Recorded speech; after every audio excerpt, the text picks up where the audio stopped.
Hello, I'm Stephen Cooley, and welcome to the Stephen Cooley Real Estate Show. In spring 2022, everyone knows the real estate market's hot, so hopefully you are enjoying that by being happy in your home or buying or selling real estate. I love answering real estate questions, and that can be about selling a home or buying a home or just owning a home in general. I answer all those questions on our emails and our social media platforms. If you want to follow me and ask questions or see some of the answers that we answer or that I answer, follow me at Stephen Cooley. It's just my name and it's on all social media platforms.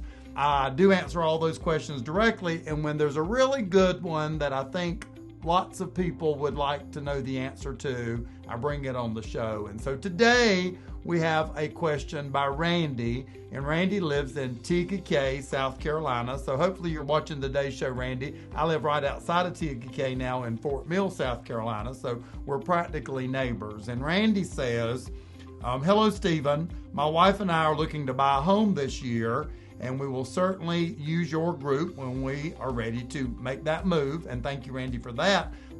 Randy's question is, what inspections do you recommend a buyer have when a buyer's buying a home? And Randy, great question, and it's one of the reasons I'm answering on the show today, including and also answering you directly, is that once you go out house hunting and you find a home and you go under contract to buy that home with the seller, then after that, one of the most important things to do is to have inspections. When we go out and we house hunt as buyers, we're checking things like, does this home have the right number of bedrooms? Does this home have the right number of bathrooms?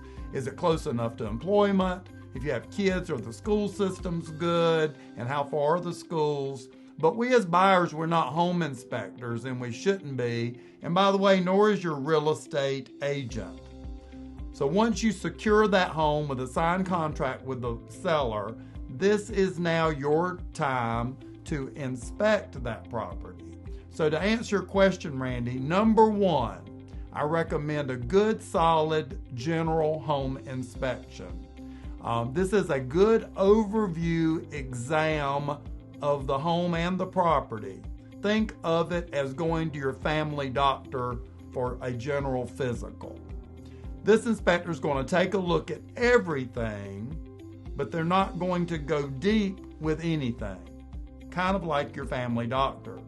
This inspector will note things that appear to have a problem, note things that don't work, that then need a specialist to take a look at. For example, this general home inspector will let you know if the air conditioner will come on or not come on, but they're not HVAC experts. Now go back to the analogy of going to your family doctor. When the family doctor finds a problem, let's just say a problem with your heart, the family doctor then sends you to a cardiologist, which is a heart expert. The same thing with your home inspector. They're going to then recommend specialists, and from that home inspection, you can hire a roof specialist, a HVAC specialist, etc. Number two, if the home does not have public water and sewer, then it has a well and a septic.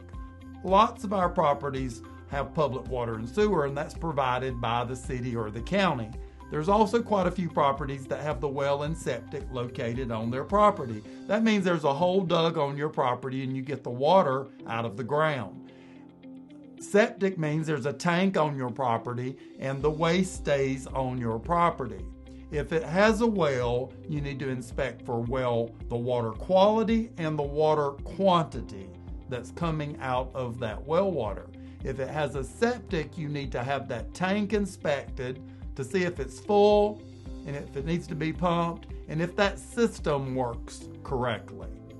Number three most recommended inspection by me is a radon inspection. Now, some of our properties are on crawl spaces, and you can tell a crawl space property because it has vents all around the bottom of the home. That allows a home to breathe. Most of those homes, unless it's been encapsulated, most of those homes with crawl spaces do not have radon problems because the radon escapes. Homes on slabs and basements tend to have radon problems. It's a simple test, and it's actually a simple solution if the radon's high. Experts say that radon is the second leading cause of lung cancer, just behind cigarette smoking. So if you're on a crawl space, you can make that decision. If you're on a slab or a basement, absolutely have a radon test.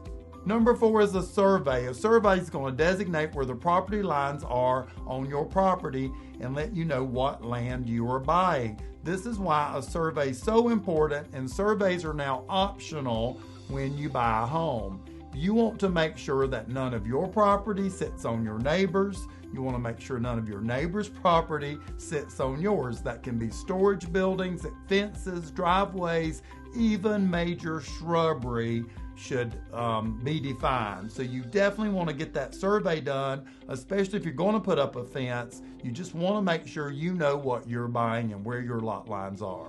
It makes good neighbors when everyone knows where the lot lines are. Number 5, a termite report. We are in a high termite area, the Carolinas, and also other wood-boring insects. That's called a CL100, and you absolutely should get one. There's one required for most bank loans. Number 6 is an appraisal. Now, if you're getting a bank loan, lots of bank loans require appraisals. However, there's some bank loans that do not require one, and if you're paying cash, one is not required. This is going to shock a lot of you when I say this. I don't think they're worth the money if they're not required. And this is the reason. Nowadays, you can look online and you can see the value of property. You can also check out the neighborhood and know what things are selling for per square foot. And truthfully, the value of property is what the seller's willing to sell it for, and you, the buyer's, willing to pay. Number 7, and this is based on number 1, the general home inspection, and that's when the general home inspector recommends specialists. That would be a specialist like a roof specialist or a heat and air specialist. And this is the secret that I want to share with you when you hire specialists.